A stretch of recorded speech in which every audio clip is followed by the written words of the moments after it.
Hola amigos de Los 40, bienvenidos a Los 40 VideoChat de Rebel Moon. Mi nombre es Gaby Cam, estoy acompañada de Riva y estamos muy emocionadas porque esta película llega a Netflix el 22 de diciembre y tenemos la oportunidad de conversar con su director y su protagonista, pero no solo nosotras, ¿no, Riva? Así es, tenemos fans que participaron en la dinámica y están acompañándonos el día de hoy, listos para hacer sus preguntas a nuestros protagonistas de este VideoChat, el escritor, creador y director de Rebel Moon, ZACK SNYDER y SOFÍA BOUTELLA, su protagonista. Welcome!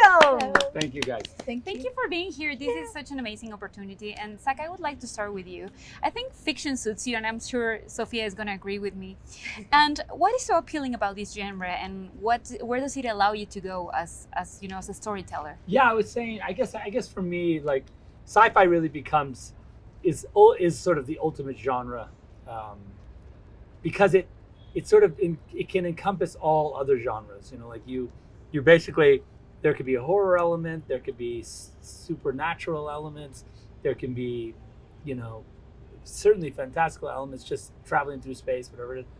Especially something like we've done that is like a soft sci-fi, fantasy sci-fi. It really, for me, it's just because I love genre cinema is really the ultimate in that way for me.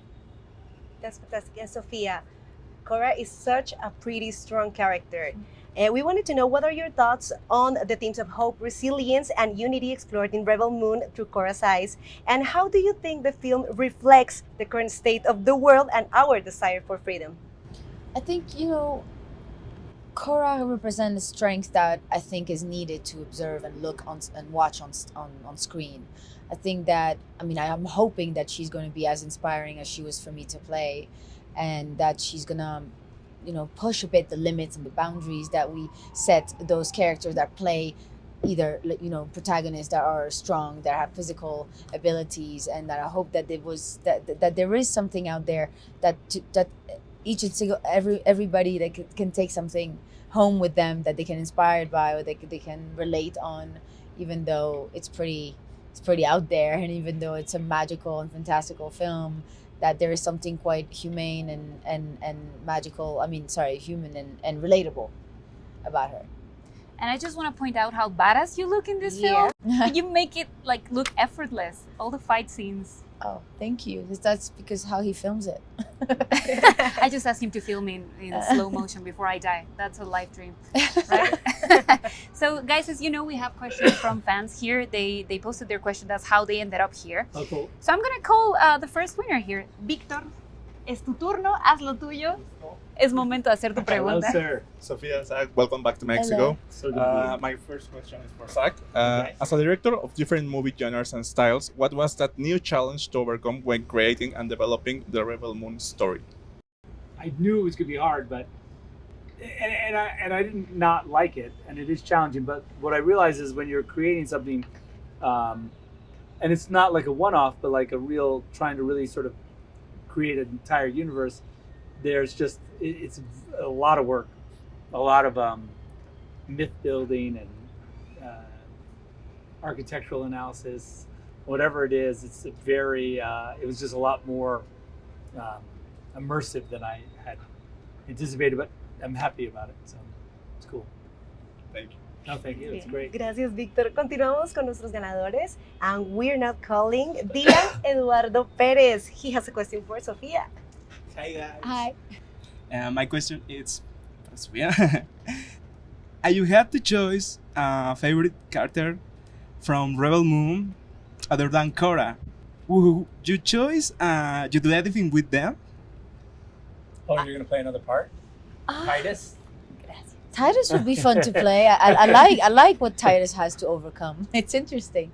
I like Kai's story a lot because I like how Cora feels for him and understand him because they have something quite similar. And I think I cannot speak. You're doing great. I think that Kai, and you will have to. People will have to watch the film to understand why I feel that. But I think to try to understand where Kai comes from and his journey is something quite interesting. He's played by Charlie Hunnam. Is there a difference between his view is that he's right? You know, it's funny because we were talking about never set foot on the wrong side of history is in the movie, but Kai says it Yeah, Kai says it, and Yeah. and then we'll see what about happens. the rebels. Yeah. Yes, and Yeah. it's so funny because Kai and Sky and Korra, like we all have the same story, and it's how these characters have made different choices True. for themselves Yeah. based off of the same base, pretty much in Yeah. the same past. Yeah, it's But cool. that's why I think if it was in Korra, I'll try him. That's cool. You would make a very cool Cool version guy. of him. Yeah. Thank you guys. Gracias, Charlie could Dylan. play Korra. Yeah, That would be as long such a as cool he has thing. the bob. Well, he can probably nail that, can I do the think. bob. Yeah, I think I'm sure he can do the He's bob. got the man bun. Yeah. He has the hair. He has the Yeah. hair. And you know, on that note that you were talking about, the right side of history, what do you think is the right side of history talking about filmmaking and you know, starring in films? What do you mean? As far as What do you think is how you want to be remembered? oh, I have no real set idea about the way I want the movies to be perceived. You know, I think that as you go forward, it sort of gets kind of solidified into the work that you've done. And is there themes that you can identify across everything? Are there points of view that are similar? Whatever those things are, you know, in the aggregate, it just exposes a point of view, and I think that's fine. Yeah. I don't need it to be much more than that. Yeah, I mean, I don't write stories like he does, but it does, I guess, solidify as time go by. Things become real and concrete. And it's getting really real. Yes. Really, really real. We can continue with our winners. Vamos a llamar ahora a Sebastián Garrido, que está listo para hacer su pregunta. Hi, Sophia. Hi, Zach. Hi, how you So Hola. my question is for you, Zach. Okay. What character would you bring from your Rebel Moon universe to another universe of all of your extensive filmography, and which character would you bring from other universe to the Rebel Moon universe? That's a tough question, but I like it. The only thing I would say is that you know that, and I don't know if you've heard this, but that there is a hint at the crossover between Army of the Dead universe and Rebel Moon universe. Yeah. I know it seems like impossible right now, but I see a path through it.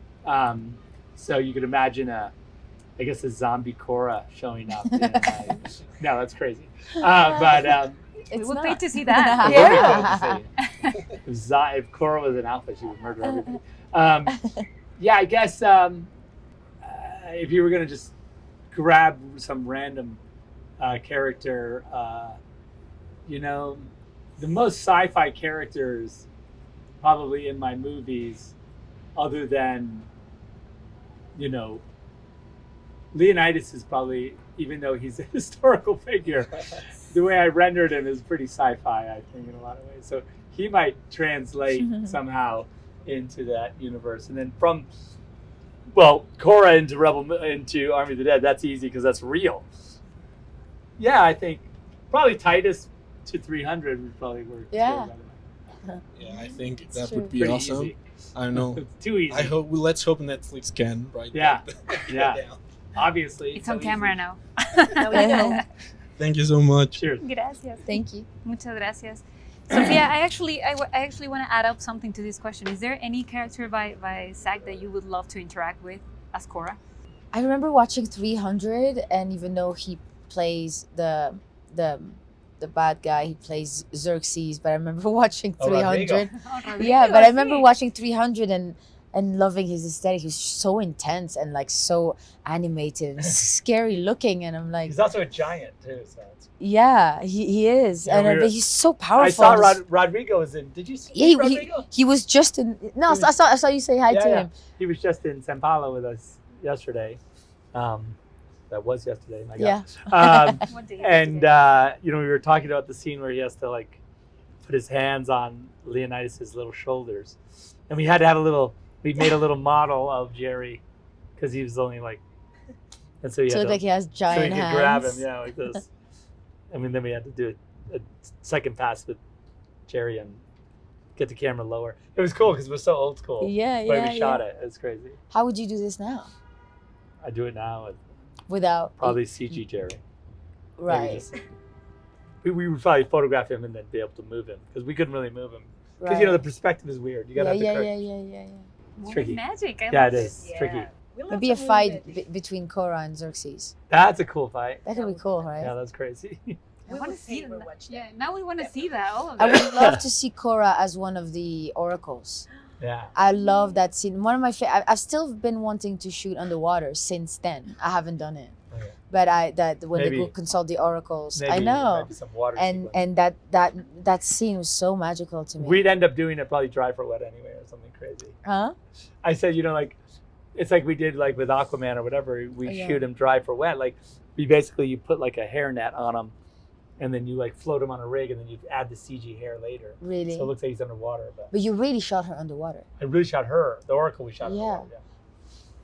She just was good. She could hold her breath. I want to do it for real underwater. This is crazy.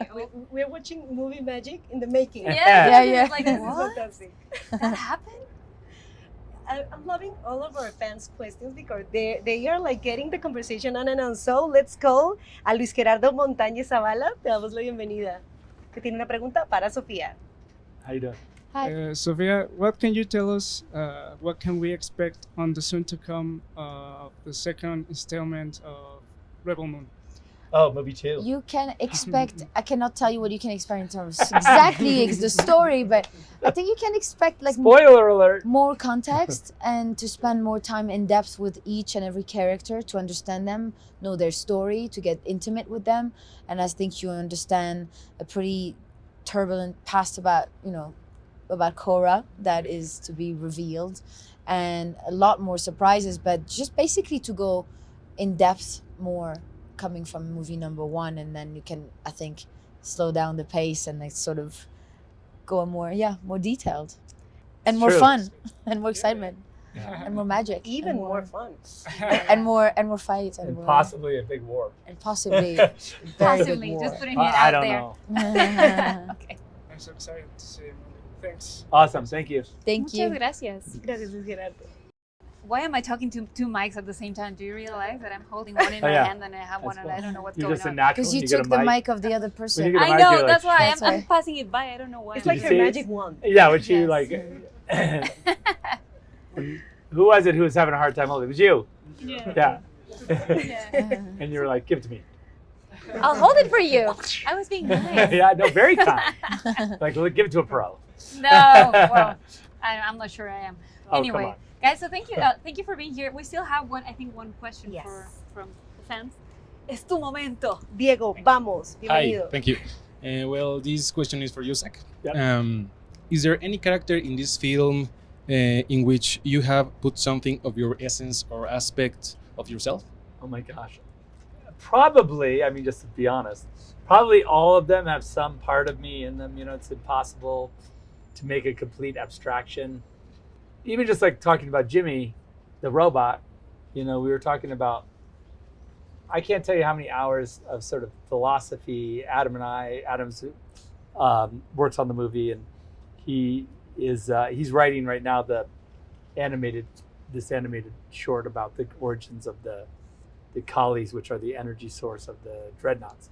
And but he and I would talk in great length about the Jimmies, and I was saying that my take is that the Jimmies are like quest knights. They're like they're radicalized in some way in the mythology of Issa. Issa is this baby princess that has been born 3 times into the history of the mother world. Like once in the sort of Iron Age, like before they had any technology, she had to unite the kings of the giant. There's giants that oppressed the people of Moa, which is the mother world, and she was basically joined the tribes of the sort of human-sized people together to go against the giants, and succeeded. And she was killed and rose again. And then there's another story of her where all of the sort of royal family, they expelled the royal family, the uncles and aunts, all the dukes and ducks. They kicked out the royal family, and Issa was born on this planet called Vana, which is nearby. And then they were able to come back, and the baby Issa led this rebellion. And then she right now is as far as we know, she's the bodyguard of the third incarnation of Isa. The thrice born Isa is her Isa. The point is that Jimmy is born with a complete and utter dedication to that mythological cycle, that he believes in his heart that is the truth and that cycle is unbreakable, right? And when you hear him tell the story of like the princess was murdered and that it's like, to me, it's like his God was like he was born for a certain purpose. It's like if you were raised in this really religious family and you were told, and you kind of like, oh my God, I'm a true believer, and then someone said, oh yeah, bad news, your religion's a lie. You know, like we found out, we have proof.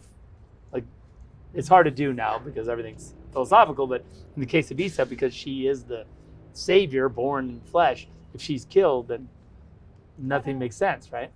And I just love the idea that, you know, in some ways, Jimmy, who is he's a religious zealot. He's like a purist for Isa. And then when she's killed, he's lost. He has no identity. And I just love the idea that character, this character that believes so strongly in something, but then that's pulled out from under them, is a thing that I've, you know, in my own life, in like the way I think about, you know, whether it be religion or science and all these things, you know, we're constantly battling that sort of ourselves with our belief system and what we're told to believe and what we believe. Oh no, that's wrong. Like all the ways we constantly turn the ball, you know, I think that's like that's just like one of my favorite philosophical sort of grapplings in the movie, and one that I think I put in because it's a thing that I do all the time. Okay, thank you so much. Sorry about the long answer. No, that was a great answer. Fantastic. Yes. On a final note, we have one last question from Los 40 Panama. Oh, nice. Yeah. He's here actually. He's here right there. actually. Yeah. From Panama. Sí. From Panama to the Por world. acá. I think he needs to ask it him. He's wearing his himself. overcoat Hi. because he's freezing to death. Hi, nice to meet you. Not so much, but it's okay. We can all tell that you make sure you have every detail in each of your movies. You want to make them, you know, the final result be what you've always dreamed of.